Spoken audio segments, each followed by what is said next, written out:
Javier Milei, o candidato ultralibertário que ficou em primeiro lugar nas prévias das eleições presidenciais da Argentina, é um fenômeno que ecoa com o eleitor jovem e periférico, cansado de mais de 2 décadas de crise atrás de crise. Ultralibertário ou de extrema direita? Ou anarcocapitalista, como ele se define? É difícil colocá-lo numa caixinha, como explica a nossa convidada do Conversas com o Meio, Silvia Colombo. Silvia é jornalista, colunista da Folha de São Paulo e morou na Argentina por mais de 10 anos. Ela diz que o peronismo e o antiperonismo, as duas forças principais da política argentina, abrigam muitas correntes ideológicas. Tem direita peronista e tem esquerda que não quer nem ouvir falar dessa herança. Então, o Milei consegue navegar em ideias muito radicais sem cair na etiqueta pura da extrema-direita. Mesmo porque ele não tem, por exemplo, a religião no seu discurso. Mas isso não impede que o bolsonarismo e o trumpismo celebrem a sua boa performance. E ele tem muita coisa em comum com Trump e Bolsonaro, a começar por sua origem em programas de TV com um discurso bufônico ante tudo. A Argentina tem o desafio enorme de lidar com o seu político antissistema da vez. Vem entender melhor isso nesse papo com a Silvia Colombo.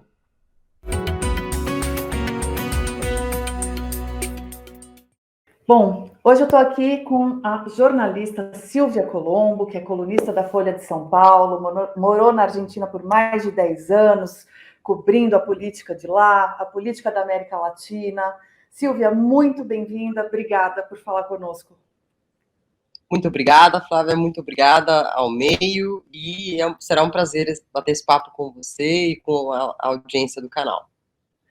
Joia. Silvia, eu acho assim, desde o resultado das prévias, né, da eleição, todo mundo que não estava ligado em quem é a figura do Javier Milei foi correndo procurar se informar. E pode ter ficado um pouco confuso com os diferentes adjetivos emprestados ao Javier Milei, né? Então, as classificações políticas do Javier Milei. Vamos começar por aí? Vamos tentar entender um pouco quem é esse personagem e como é que ele se localiza na política argentina, nas ideologias? Vamos. Bom, eu acho que aí, antes de mais nada, é importante dizer que a Argentina é um país que tem uma forma de rotular as suas correntes de pensamento, essas correntes partidárias, de um modo muito particular, né? Quem tem alguma familiaridade com a política argentina sabe que existe na Argentina essa força que até outro dia era preponderante, que era o peronismo. Mas se você for pedir para que um peronista se identifique e conte essa história, pode ser completamente diferente de outro peronista, né? Isso porque o peronismo surgiu com um engajamento de base, de trabalhadores, de sindicalistas, mas dentro dele cabem tanto o neoliberalismo do Carlos Menem, como cabe um peronismo mais ligado à justiça social, como o kirchnerismo, cabem até posições mais à direita, né? Que seria, por exemplo, a posição do Sérgio Massa, candidato nessa eleição. Então, há muitos peronismos, e a existência de muitos peronismos acabou fazendo com que a esquerda, puramente argentina, ela se afastasse e ficasse isolada. Existe uma esquerda argentina, que não é o peronismo, e que são 3 ou 4 partidos menores. O mesmo ocorreu com o outro lado, que era o antiperonismo, né? No início era um partido só, chamado União Cívica Radical, que era um partido meio liberal, meio desenvolvimentista. Alguns desses integrantes tinham uma mentalidade mais aberta, menos conservadora, outros mais conservadores, mas a diferença importante era que um era radical, o outro era peronismo. Agora, se dentro dos seus espaços você quisesse ir adiante com a sua ideologia, isso era possível, né? Isso confunde um pouco, desde sempre, as definições dentro da política argentina, né? E quando agora aparece o Milei como uma terceira força, né? Que é a grande novidade dessa eleição até agora, na qual a gente não sabe qual vai ser o desenlace nem nada, é que pela primeira vez desde a volta da democracia existe uma terceira força.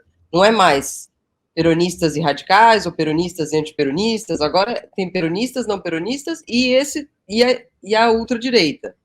Ou seja, formou uma nova categoria aí, uma nova força, que ainda que Milei não seja eleito no fim do ano, vai ser mais expressiva no Congresso, por exemplo, onde hoje eles têm 3 deputados, incluindo Milei.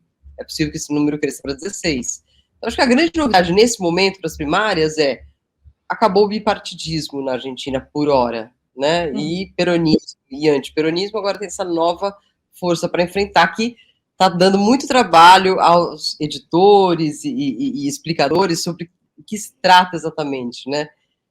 Eu, particularmente, nunca gostei de chamar ele apenas de ultradireita ou apenas de extrema-direita, já tive algumas conversas aí um pouco mais alteradas com editores por conta disso, porque eu acho que não encaixa só aí, né? O Milei, eu escrevi um artigo para Piauí, no qual conto um pouco a trajetória dele ali. Ele começou como um provocador, e eu acho que até hoje ele é um provocador.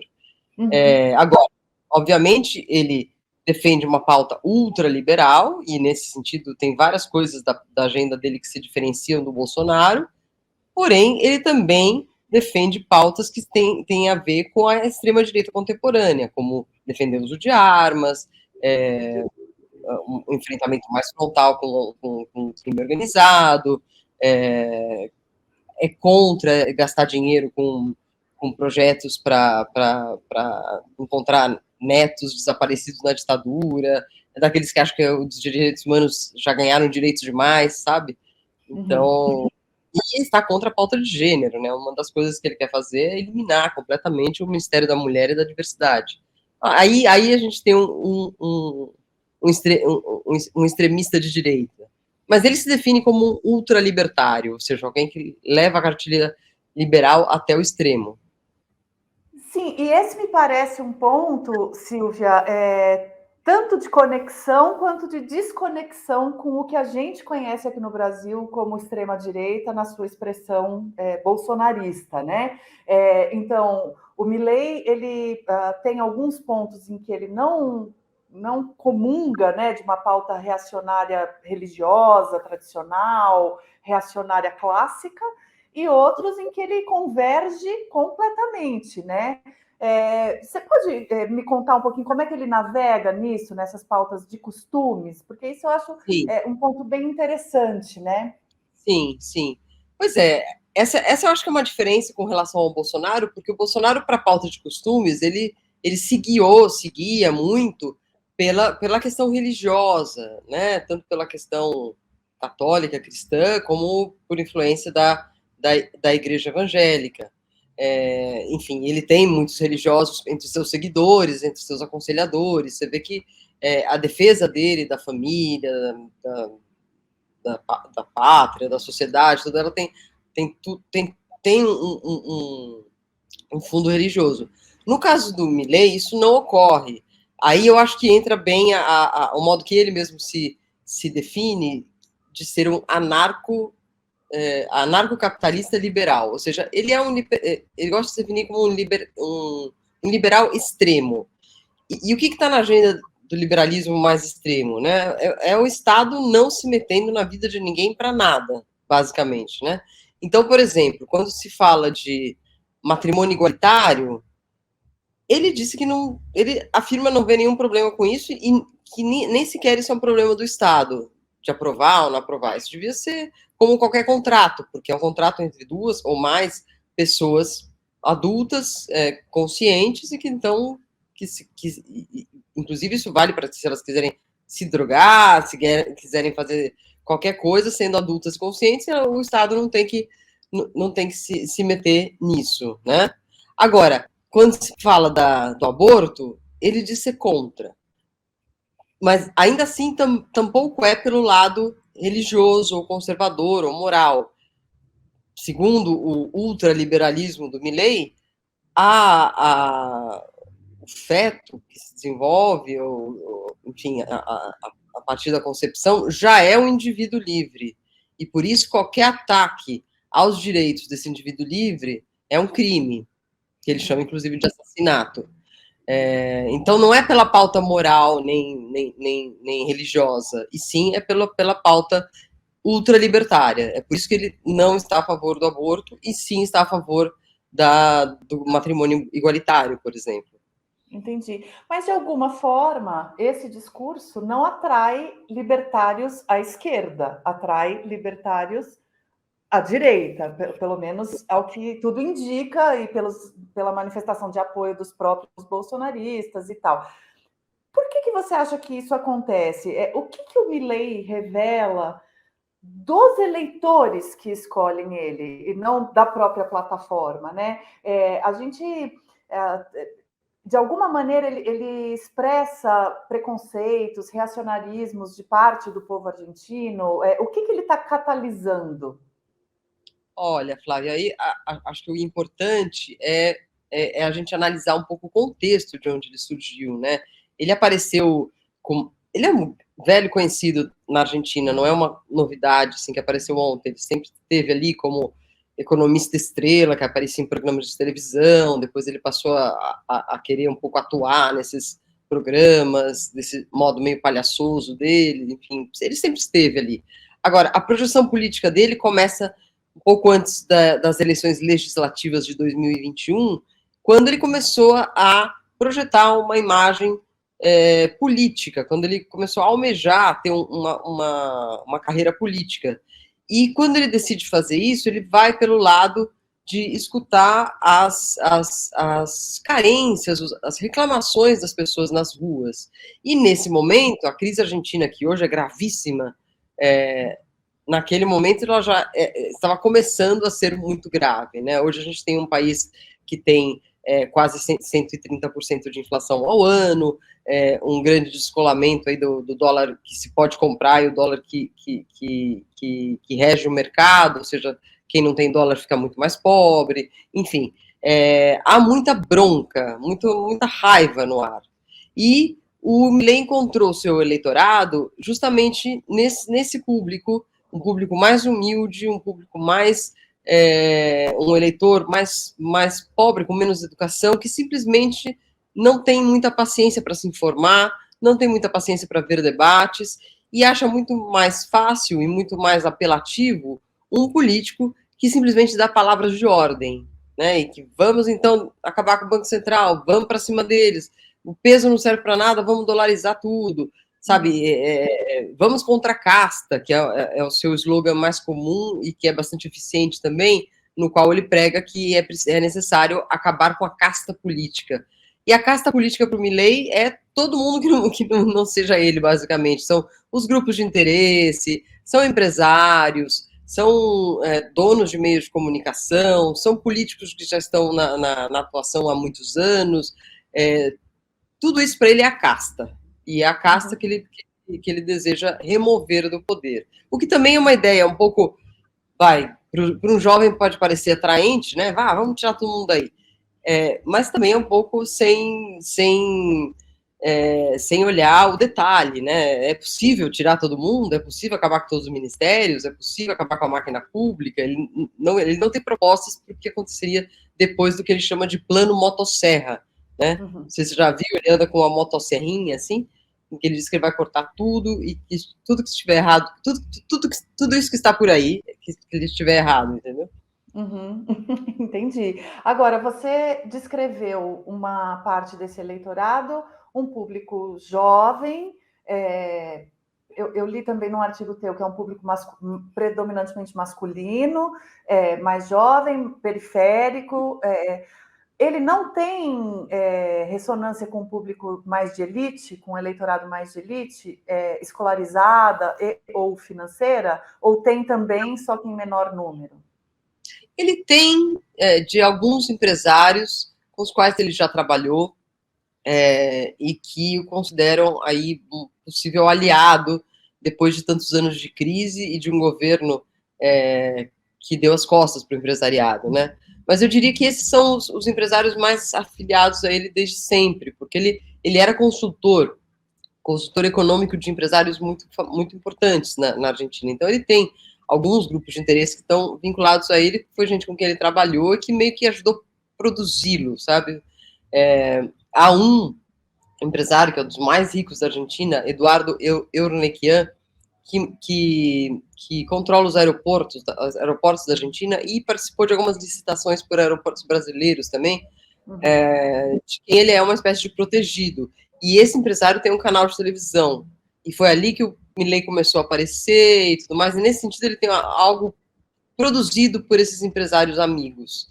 Mas eu não te diria que há um grande setor, tipo o agro, ou a indústria química. Não existe um grande setor por trás dele. Existem interesses de empresários que veem nele a possibilidade de ter melhorias na sua vida e nos seus negócios, porque durante o regerismo o acesso ao dólar foi muito difícil, então muitos empresários industriais tiveram muita dificuldade de produzir coisas porque não podiam comprar materiais importados do exterior. E aí, isso, então, eu acho que esse primeiro desenho que você fez nos leva à pergunta se ele é um produto de sucessivos fracassos, principalmente econômicos, né? Então, você associou muito a raiva a essa crise contínua, né? Já de pelo menos duas, assim, que se intensificou de 2021 para cá, mas nunca teve uma estabilidade, assim, pelo menos na história recente, tem pelo menos uns 20 anos em que a Argentina oscila muito economicamente.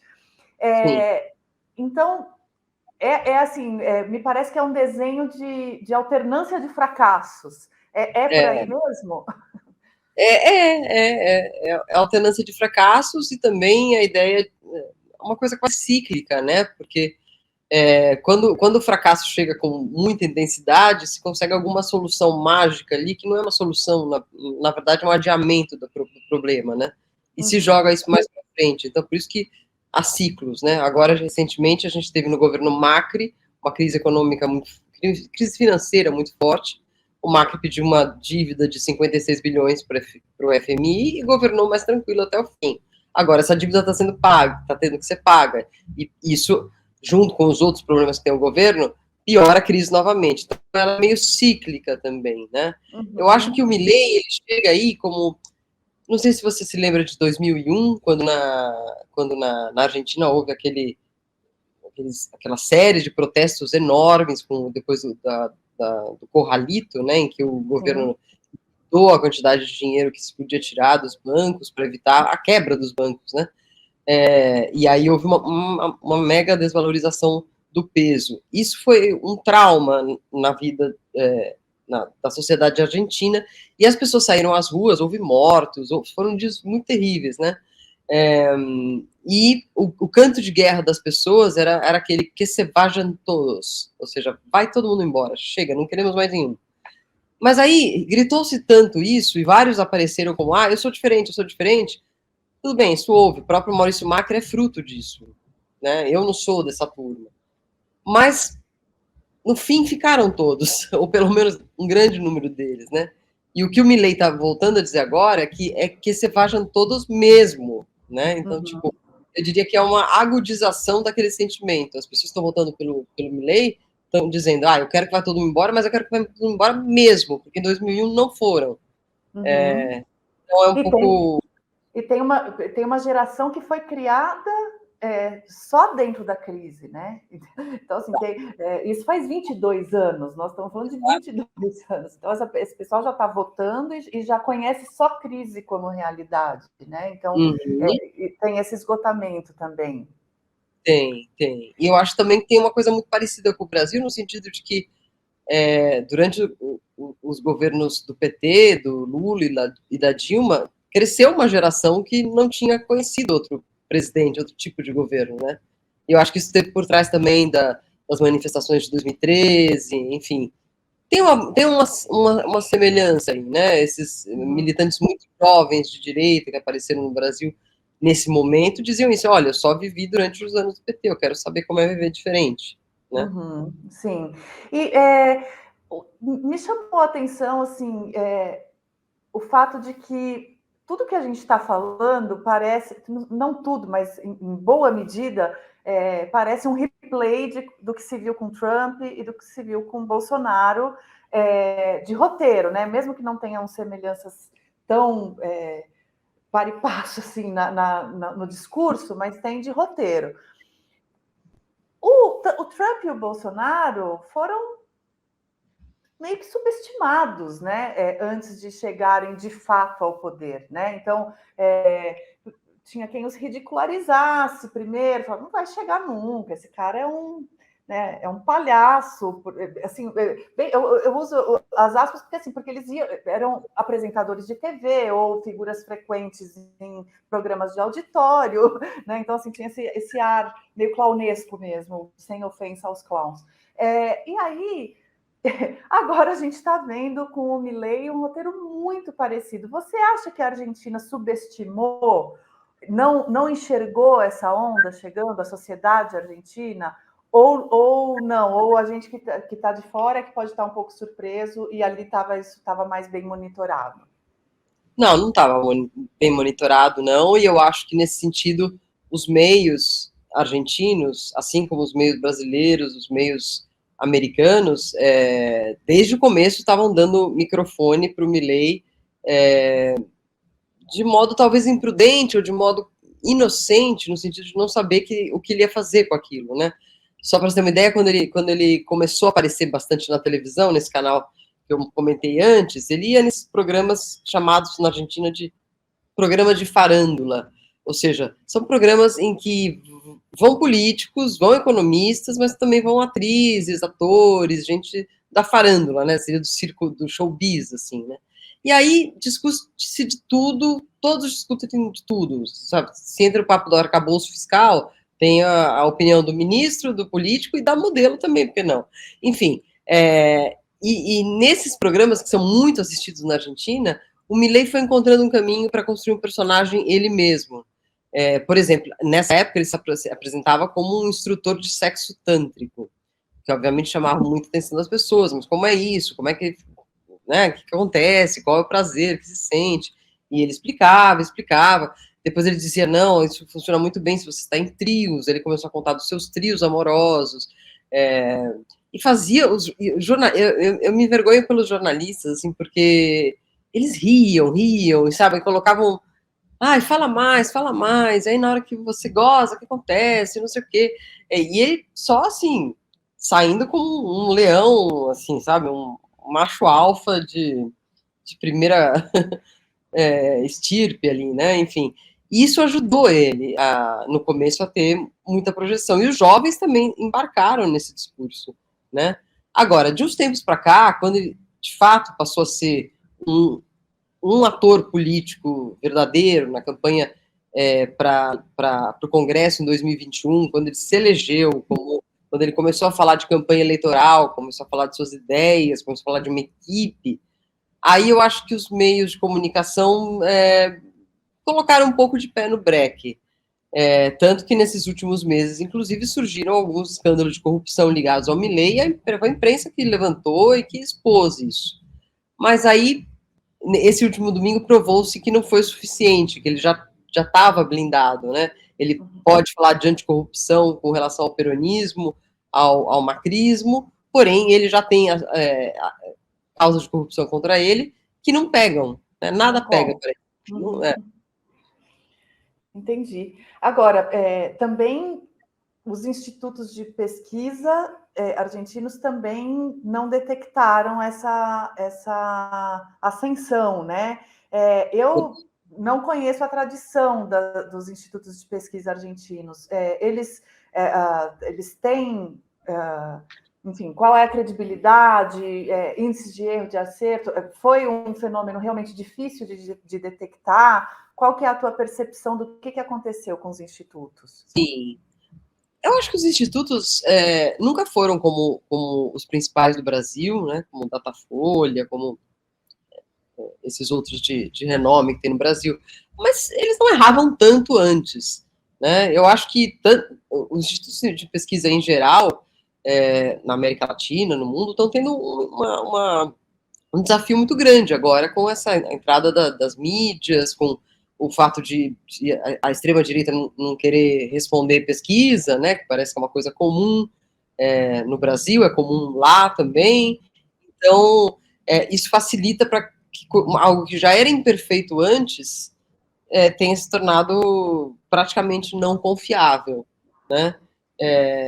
As pesquisas estavam dando que o Massa talvez fosse o mais votado, que o Milei ficasse talvez em segundo, com uma votação boa, e que no Juntos pelo Câmbio eles fariam uma disputa mais parelha ali. Não foi nada disso que aconteceu, né? Logo de cara, quando começaram a surgir os números, eram o que na Argentina chama de batacaço. Ia ser uma vitória expressiva do Milei, deixando em outras posições com muito menos votos dos demais.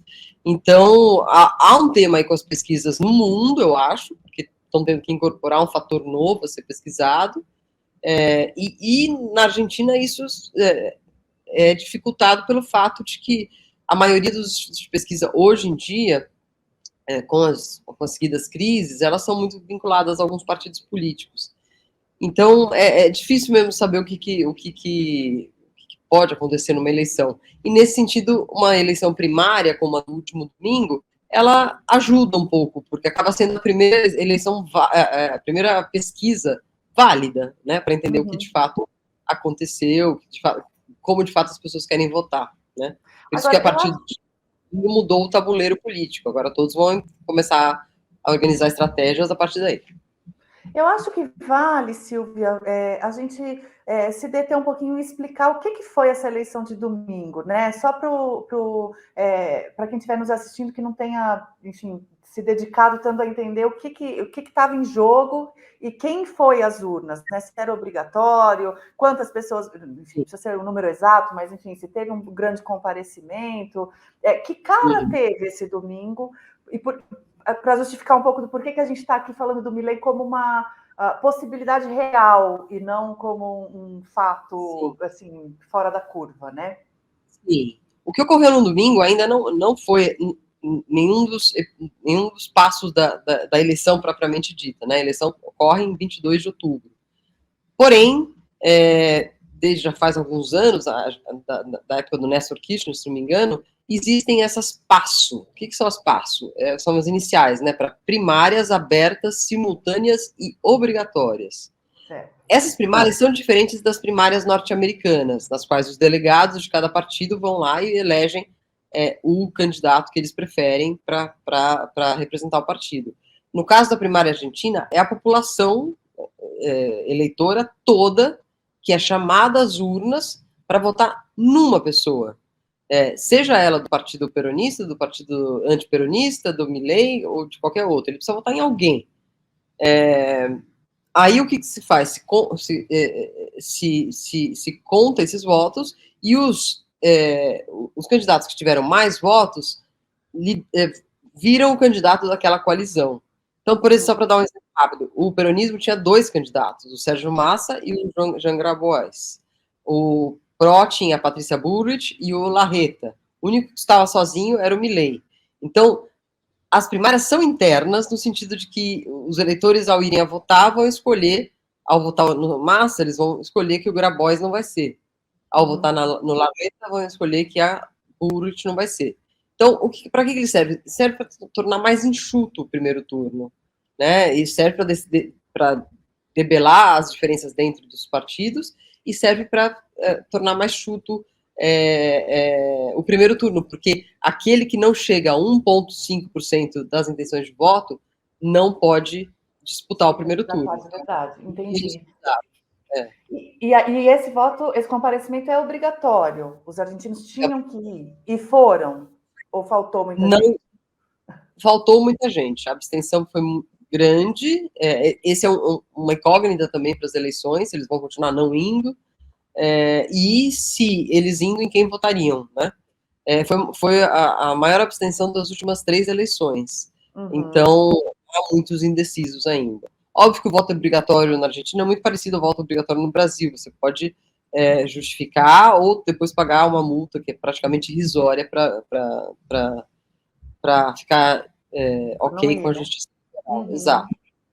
Tem, de fato, gente que fala, eu não vou votar nas primárias, porque esse sistema leva a pessoa a ir votar 3 vezes, né, em menos de 3 meses. Pois é, se houver segundo turno, né? Se houver 3 segundo vezes, turno. se houver segundo turno. Mas também, então, pode estar depositada aí a esperança de virada dos outros dois campos políticos, né? O que você está, antes da gente voltar a discutir o que seria um eventual Milei presidente, né? Então, assim, que eu acho que vale a pena a gente até se deter um pouco nessa possibilidade. Mas antes da gente ir para aí, o que os campos políticos tradicionais podem ainda apresentar até 22 de outubro? Como é que eles estão se mexendo? Que armas que eles têm, políticas e de ação mesmo?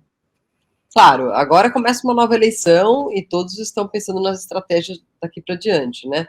No caso da Patrícia Bullrich, que é essa ex-ministra de Segurança, que seria a pessoa que mais poderia ter votos do Milei, pelo fato de abraçar bandeiras parecidas, mas, por outro lado, ser uma candidata mais experimentada, conhecida, com longos anos de trabalho real no legislativo, enfim, ela pode atrair mais esses argentinos muito preocupados com a segurança, mas que acham que votar no Milei é meio demais, assim. Pode ser que essas pessoas optem pela Patrícia Bullrich, que vai dar força a ela. Agora, ela também precisa de um voto um pouco mais maneirado, assim, né? Ela precisa de um voto mais ponderado, mais de centro, que é o que representava o Horácio Larreta, o outro colega de chapa que foi derrotado. Não está muito claro se todos os eleitores do Larreta iriam para Bullrich ou se alguns escapariam para o Milei. A Patrícia precisa fazer esse jogo ali de conversar com o que seria o centro político e até com alguns setores da centro-esquerda para amealhar esses votos, né? Uhum. Sem esquecer que tem um dado interessante sobre a Patrícia Bullrich, que ela, na sua juventude, ela foi montoneira, ela foi integrante da guerrilha de esquerda que enfrentou a ditadura, então ela nem sempre foi conservadora e de direita, né? Alguém que mudou de campo de atuação, digamos assim. Então mas digo isso porque ela tem um canal ainda de comunicação com a esquerda, que ela pode acionar ou não, e tem que acionar de uma maneira que não cautelosa. aliene a direita, né? Fazer uma frente ampla, né? Uma frente ampla, exatamente.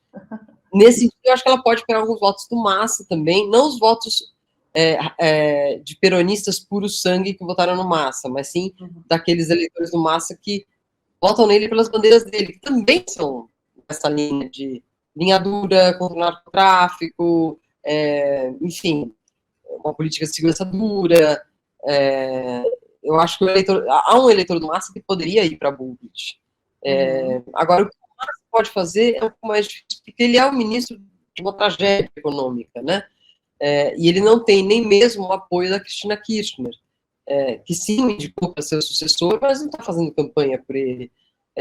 Imagino que, como estrategista política, ela esteja imaginando que é melhor ele ou ganhar e se dar mal para ela poder voltar, eles poderem voltar depois, ou perder, mas aí quem se desgasta é ele, não ela. Uhum. Você. Que tamanho tem a Cristina? O kirchnerismo, né? Porque a gente falou um pouquinho de peronismo, a gente falou um pouco de macrismo, mas assim, esse público mais jovem que a gente está falando que se antenou ali com o Milei, tem os Kirchner mais como referência, né? E ela teve aquele atentado, enfim, né, assim, mal comparando, teve a sua própria facada ali, enfim, um evento de ameaça à vida, né, que costuma comover politicamente. É nesse sentido que eu trago a analogia, né? Então, Sim. ela ainda pode ser determinante, uma diferente atuação dela? Como é que você enxerga essa atuação? Eu acho que ela pode ser determinante, sim, no sentido de que ela é a mais importante líder política da Argentina hoje, o que não significa que ela seja igual hoje como ela era há 10 anos atrás. 10 anos atrás ela tinha muito mais poder e muito mais gente seguindo-a. se ela se apresentasse numa eleição hoje, ela ia arrancar uns 25% dos votos, quando antes seria 30, 35%, só de entrada, assim. Uhum.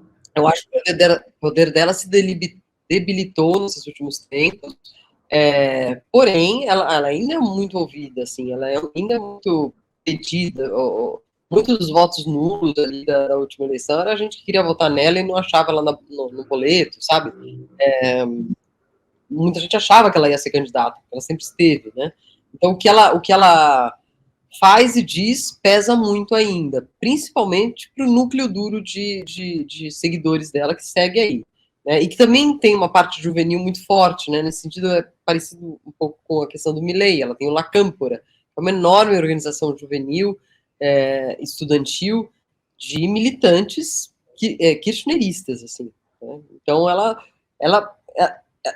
tá todo mundo esperando o que ela vai dizer, né, sobre essa situação. Ela ainda não abriu a boca sobre o Milei, tinha optado por não apoiar abertamente o Massa, mas não sabemos se agora, diante dessa situação, ela vai fazê-lo, ou se a ideia dela mesmo já é começar a retirar-se da política, que é uma outra história que se ouve, né, enfim, que ela, por enquanto, o que vai querer é conseguir um cargo ali que garanta para ela alguma imunidade, enfim, embora ela não tenha se proposto a se candidatar a nenhum deles. Agora, se o Milei ganha as eleições, ou mesmo se o PRO ganha as eleições, ela vai ter mais problemas com a justiça do que se o peronismo ganha. Uhum. E agora, em termos de discurso, né? Você mencionou que a Patrícia tem o discurso da segurança pública, né? Como carro-chefe, como o próprio Milei tem também, além dessa demolição do Estado, desculpa, demolição do Estado e da economia formal, tradicional, né? Banco Central, enfim. Mas a segurança pública é um dos eixos aí dessa direita, centro-direita e ultraliberalismo. E essa centro-esquerda, entre aspas, né, peronista, kirchnerista, o que tem a oferecer de discurso? Qual é o caminho de discurso deles? Olha, a Cristina, quando foi presidente, governou com níveis altíssimos de inflação. E ela conseguiu convencer os seus eleitores, os seus governados, de que a inflação não era um índice tão importante assim. Que o importante era produzir muito e que a inflação comeria isso. Muitos argentinos pensam assim, não ligam para o fato de ter essa inflação tão alta. Então, eu acho que nessa época havia era, era ludibriar a população com esse discurso, né? Agora, o Sérgio Massa, com relação à situação política, ele obviamente admite que tem uma inflação, que a inflação é um problema, mas ele está tentando armar um discurso ou girar em torno de um discurso de que o custo do pagamento da dívida da Argentina e o custo da inflação não vão ser pagos pelos mais pobres, que isso vai ser, de algum modo, amenizado por acordos com outras instituições financeiras, por swaps, por venda de bônus, enfim, por várias medidas que ele tem lançado. Parte da população, principalmente os kirchneristas, acreditam que nas mãos dele a inflação baixaria, ou pelo menos não se agravaria muito mais. Agora, a oposição não acredita nessa balela, obviamente, né?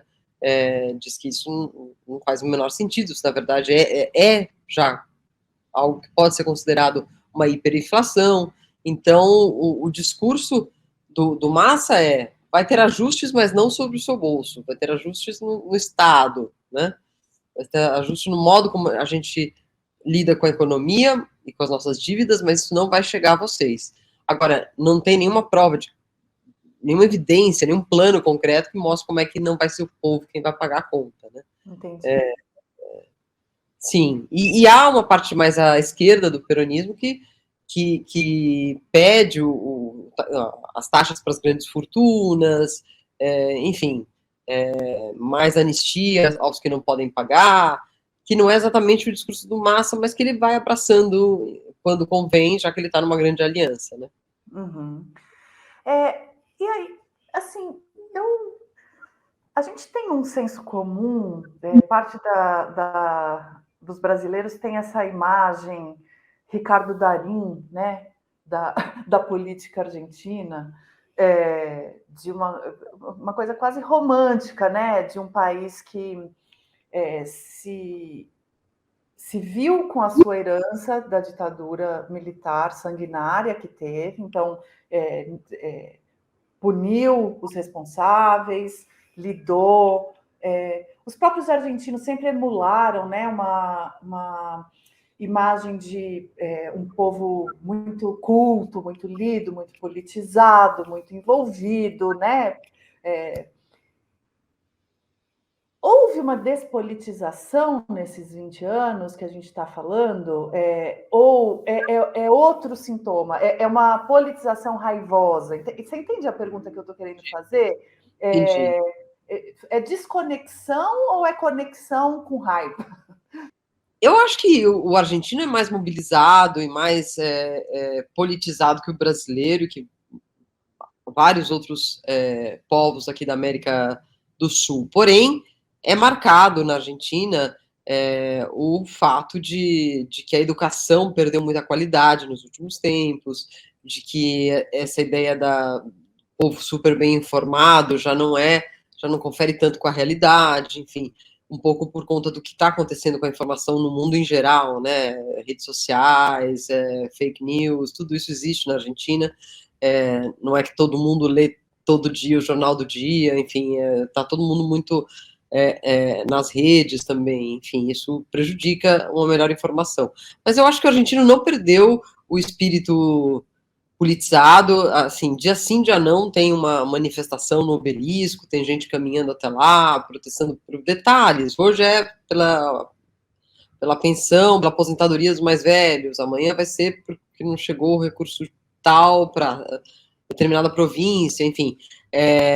Protestar está na alma do argentino, sim. O que eu acho que pegou nesse caso, nesse momento, nessa votação do Milei, é que ele soube chegar em pessoas que realmente estão passando muito mal com essa crise, que não é a classe média. A classe média tem dólares e consegue fazer uma ginástica ali que permite que ela viva perfeitamente bem em Buenos Aires. Agora, os mais pobres, aqueles que recebem em pesos, essa população de jovens, brancos, periféricos, que mora no conurbano, eles estão com raiva. Então, as manifestações são violentas. A gente já teve um episódio em que um motorista de ônibus foi assassinado por um ladrão, e esse ladrão foi praticamente linchado ali, enfim, foi bastante atacado. É uma raiva que vê menos na manifestação e mais na ação direta de vamos pegar esses caras, nós mesmos, que é o que está acontecendo nessas periferias, né? Embora eu acho que os meios façam também muita propaganda dessa violência, a gente que olha mais a América Latina como um todo, a Argentina tem 5 mortos para cada 100 mil habitantes. Se você pega o Equador, por exemplo, que está de pernas para o ar, tem 25 por 100 mil habitantes. O Brasil tem 33. Ou seja, é um nível de violência que os argentinos consideram muito alto, e é alto para eles, não tem que ser alto. Porém, é bastante mais baixo do que a média da região. Mas eu acho que esse é o tema principal que tem deixado os argentinos muito irritados a ponto de ir para as ruas, né? Enquanto os mais pobres vão porque simplesmente com essa inflação eles não conseguem completar o mês, assim, né? Garantindo saúde, alimentação, transporte para todos os seus filhos. Agora, isso me traz para a pergunta, já num cenário aparentemente não tão improvável, de uma vitória do Milei, né? Então, como é que a Argentina, como as instituições argentinas lidariam com um presidente que talvez possa ter até roubos autoritários, talvez, dependendo da... Porque, assim, é um libertário, mas que voluntarista, né? Então, não é um libertário, é um anarco que quer ser presidente, né? Ele tem anarquia, mas tem sistema junto, enfim. Como é que seria essa... Com que tipo de instituição ele se relacionaria, afinal? Qual é a cara que tem o Congresso, ou que vai ter o Congresso? Qual é a cara da justiça argentina para lidar com uma figura como essa? Sim, ele de fato vai ter dificuldades no sentido de que é um líder muito mais isolado, né? Isso a gente viu nas eleições regionais aqui, que ele não conseguiu eleger nenhum dos seus candidatos, que ele ainda não formou uma força dele. Esse partido que está aí vai crescer um pouquinho agora, mas vai crescer de 3 para 12, sabe? Uma coisa muito pequena. O que muitos analistas dizem é que o Milei, ele pessoalmente, tem alta capacidade de amealhar votos, mas ele não consegue transferir isso para as pessoas que estão com ele. Isso é um sinal de dificuldades que ele vai ter, tanto com o Congresso, é, com relação à justiça também, se bem que na justiça é meio tradição que na Argentina o presidente que chega consegue indicar logo de cara uns 2, 3 ministros de Suprema Corte, eliminar uns, fazer uma faxina ali que o beneficie, né? Tem sido menos comum nos últimos tempos, mas isso é possível. A justiça é bem menos independente que a do Brasil lá. Dependendo de como ele for, ele pode colocar juízes dele ali sem ter grandes protestas. Eu acho que, ao não ter um grupo empresarial um interesse de um grupo, de um setor da economia forte por trás dele, isso também é outro fator debilitante, né? No começo, assim, vendo a partir da Argentina de agora, eu só vejo dificuldades para ele, só vejo realmente muitos obstáculos. Parte da própria política vai ter uma ação de rejeição a ele, né, da classe política. A sociedade também tem suas maneiras de conter, de confrontar isso, né? Mas a gente não tem como adivinhar, né? Vai saber se daqui até outubro ele consegue mudar sua própria imagem, consegue fazer com que as pessoas aceitem melhor as suas ideias, ou desista de algumas delas, as mais delirantes, vai saber. E se ele consegue alianças aí, né? Alianças importantes, por exemplo, que ele já está conversando com o ex-presidente Maurício Macri, que está querendo surgir aí como um conciliador em tempos de guerra, né? Enfim, isso pode significar uma normalização do Milei, né? Se existe uma normalização do Milei, como nos Estados Unidos houve uma normalização do Trump, ele vai poder governar aí, talvez até o seu mandato inteiro. Se não, eu prevejo uma crise institucional que pode vir a levar a que ele caia antes, mas não temos bola de cristal, né? Tem que esperar ver o que vai acontecer.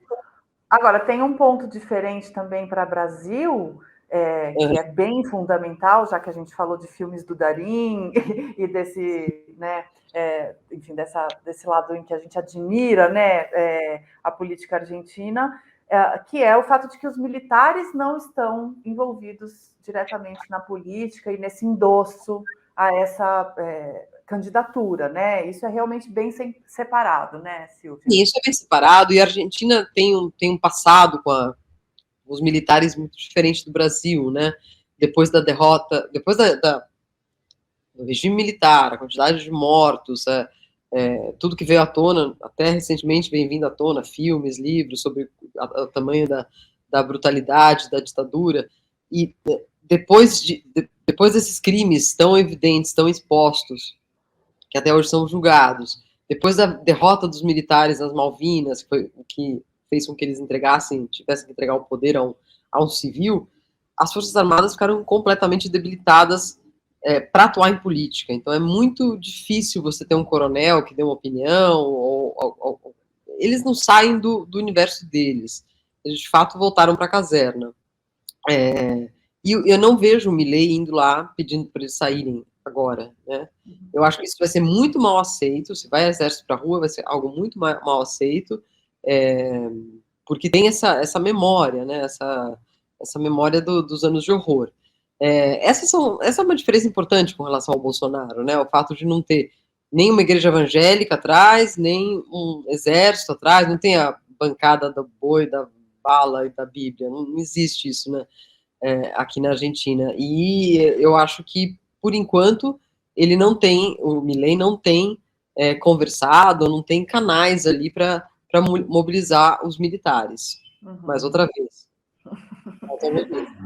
Não, inclusive porque a gente não tem bola de cristal, mas a gente sabe analisar, a gente tem experiência suficiente para analisar que quando um político, uma liderança política, se manifesta num momentum, né, num impulso de crescimento, forças que a gente nem imaginava se agregam ao redor, né, e buscam ocupar junto, né? Sim. Enfim, Viram melhores amigos de toda a vida, né? Isso pode acontecer. E aí, as minhas duas últimas perguntas. A primeira é se ele já falou, se o Milei já falou alguma coisa de política externa, né? Se ele já deu qualquer indício de caso eleito, como é que ele se relacionaria com o Brasil, por exemplo, ou mesmo com Colômbia e Chile, que são os países com governos mais à esquerda nessa onda mais recente eleitoral, né? Ele já falou disso? É algo que está no radar ou, por enquanto, só olhando para dentro? Não, sim, ele tem uma coisa mais de olhar para dentro, sim. Com relação ao exterior, ele fala mais de relações econômicas do que outra coisa. Por exemplo, defende que a Argentina busque acordos de livre comércio com todo o planeta, enfim. E ele é muito crítico do Mercosul. Ele acha que o Mercosul hoje em dia atrasado, não serviu para nada, enfim, é inepto, muito guiado por questões ideológicas, e ele já falou, inclusive numa entrevista que eu fiz com ele há uns 2 anos atrás, um ano e pouco atrás, ele dizia, e repetiu em outras mais recentes também, que por ele a Argentina sairia do Mercosul. Isso sim levanta preocupações em Brasília, preocupações do lado paraguaio, do lado uruguaio, enfim, porque seria uma mudança completa do que se estava sendo pensado para essa nova fase do Mercosul, que é assinar o tratado com a União Europeia, eventualmente atrás de um acordo com a China, enfim, Milei não vai estar por trás, a princípio, de nenhum desses esforços, ao contrário, se puder tirar a Argentina dali, ele vai fazer. Uhum. E aí, assim, colocando nesse contexto, né, de América Latina, desses movimentos, né, em que a gente tem ascensão à direita, ascensão à esquerda. Você é autora de um livro sobre o ano da cólera, né, protestos, tensão e pandemia em 5 países da América Latina. E aí a gente tem o Boric, a gente tem o Petros, a gente tem o Lula, a gente tem o Milei. Como é que você está enxergando essas respostas, né? Elas são uma negação do que... Algumas têm um caráter de negação de tudo, outras têm um caráter de negação, vamos voltar ao que era. Enfim, como é que você avalia esse momento de América Latina com o Milei nesse contexto?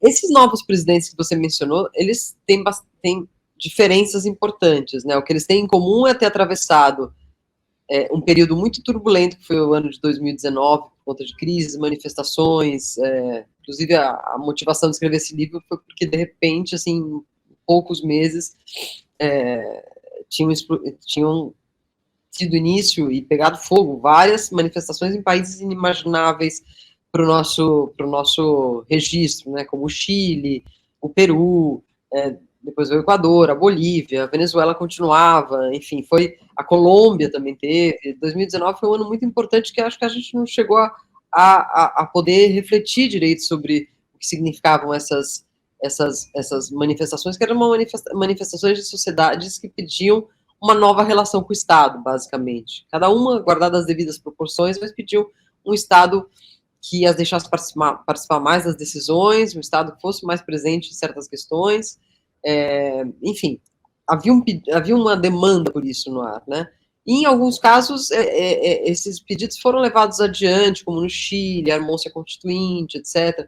Outros foram simplesmente massacrados, como na Venezuela. E veio a pandemia, né? A pandemia chegou e atrasou todo e qualquer plano, né? E o que a gente está vendo agora são governos chamado pós-pandemia, no qual busca-se respostas mesclando alguma coisa do passado e outras inteiramente novas, né? Gabriel Boric, por exemplo, tem 37 anos, está à frente do Chile, tentou levar uma agenda de uma nova esquerda, de uma esquerda mais identitária, e não teve sucesso no primeiro momento. Então, agora ele, aprendendo dessa experiência, está migrando para o centro. A Constituinte talvez acabe sendo a mesma que já estava, com algumas correções, enfim. E ele mesmo já está incorporando que isso, toda a mudança que ele pensava que ia poder fazer não vai ser possível, né? Uhum. Mas há boas notícias também, né? Na Colômbia, o presidente Petro, primeiro presidente de esquerda, está conseguindo pacificar as facções criminosas, as guerrilhas, está enfrentando um desgaste com o Congresso. Eu não consigo distinguir uma ola de direita, uma onda de direita ou uma onda de esquerda. Eu acho que apareceram alguns novos líderes de esquerda, que de fato estão mobilizando a atenção, mas também apareceram novos modelos de direita que são um pouco assustadores, e aí nem estou falando tanto do Milei, falo do El Salvadorenho Nayib Bukele, né, com essa política dele de construir grandes prisões. Ele já aprisionou 2% da população de El Salvador, sem julgamento, muitas pessoas estão morrendo em custódia do Estado, e os salvadorenhos estão felicíssimos, porque isso diminuiu muito a criminalidade na rua. Enfim, são modelos que estão surgindo, aí são as novas ideias dos novos políticos. Para que você tenha uma ideia, Bukele aparece nas campanhas eleitorais de quase todos os países da América Latina hoje em dia como uma solução. Aí estamos entrando num território bastante pantanoso, né? Bastante sombrio, né? Mas eu acho que a América Latina está enfrentando esse momento novo na sua vida. Tem surgido lideranças novas. Não vejo uma nova esquerda, mas vejo algumas novidades no modo como a direita se manifesta, né? Sem papas na língua, como nós conhecemos também no Brasil, né? Pois é. Bom, fortes emoções à vista na política latino-americana, na política argentina. Eu espero poder contar com você, Silvia, para nos ajudar a navegar nessas águas. Muito, muito obrigada por esse papo, por essa conversa, e até uma próxima. Até uma próxima. Podem contar comigo sempre. Obrigada. Tchau, tchau.